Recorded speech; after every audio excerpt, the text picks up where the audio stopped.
The WHS 11 focus team has found a pattern of Metro Corrections officers in the Louisville jail assaulting inmates and violating their standard operating procedure. Hello, everybody. I'm Connie Leonard. The pattern goes back at least 4 years, and tonight, Focus reporter Travis Breeze tells us why some employees say the jail has a culture problem that is not being fixed. Why did you want to help this story get on the air?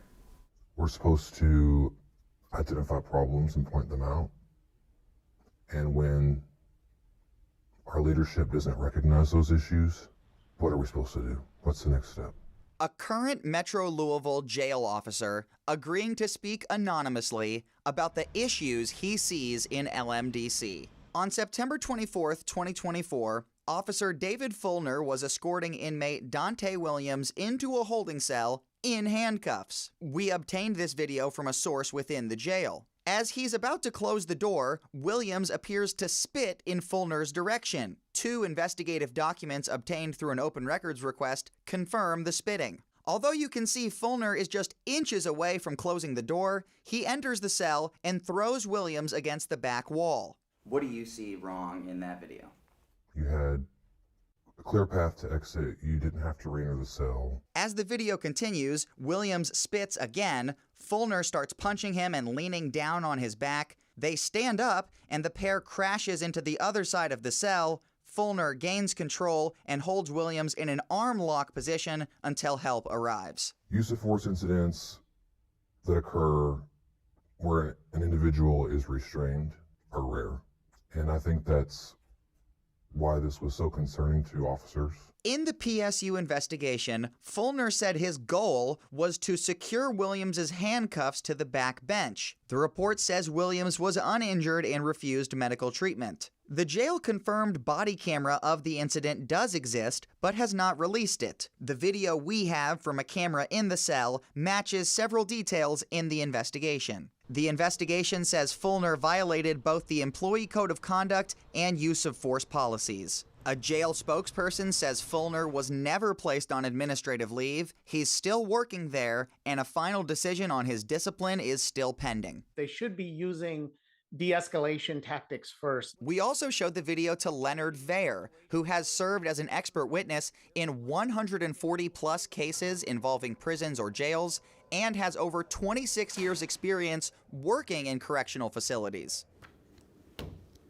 I did not want to just focus on one incident, so I asked LMDC for every PSU investigation of officers improperly restraining, fighting with, or assaulting inmates since 2021. In a PSU investigation from May 2022, less than 2 months after Jail Director Jerry Collins took over, Officer Thomas Kraus canceled inmate Miller's hour out because he was shouting profanities and allegedly threatening another officer. To get Miller to go to his cell, Kraus pepper sprayed him 3 times and punched him twice, one just feet away from his cell. Inmate Miller threw 1 retaliatory punch, ran into his cell, where Officer Kraus followed him and punched him at least 6 more times. Are you seeing a lot of instances where officers should be leaving inmates alone and they're choosing not to?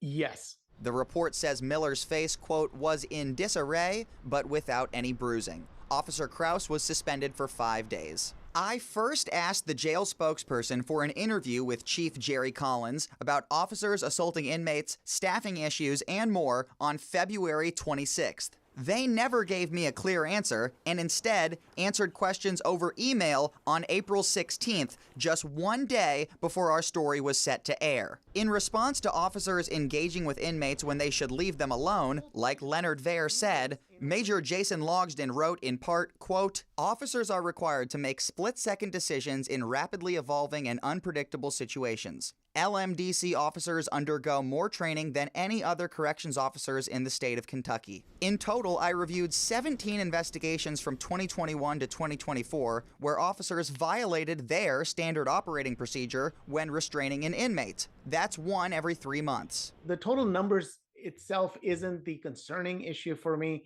What's concerning is the fact that these kinds of things continue to happen, but the level of discipline isn't significant. At least 7 times, an officer had their discipline reduced after a meeting to discuss the penalty, like this sergeant who went from a recommended 20-day suspension down to a written reprimand. You sort of are creating the culture where these types of things become permissible. Major Logsdon said, leadership at Metro Corrections takes use of force seriously and applies appropriate disciplinary action. Officers have the right to appeal those decisions. Major Logsdon said on March 25th that LMDC had 311 sworn staff. That's 131 officers short from the 442 the department said it was budgeted for in its 2023 fact sheet. The morale of our department is an extreme low. That's been an issue. It was an issue when Collins took the role of chief of the department. He knew it was an issue. He said he was going to address the issue, and the issue has only gotten worse. Hiring more recruits would likely help the low morale, but this officer says to keep those recruits, serious change is needed in the jail. Every time someone dies in custody at LMDC, the mayor's press office sends out a press release. In the last 3 years, it has not been common practice to send any kind of media notification if an officer assaults an inmate. 10 out of the 17 PSU investigations I reviewed did not have a final decision on the discipline. I am awaiting another open records request to try and clear that up. In the studio, Travis Breeze, WHAS 11 on your side.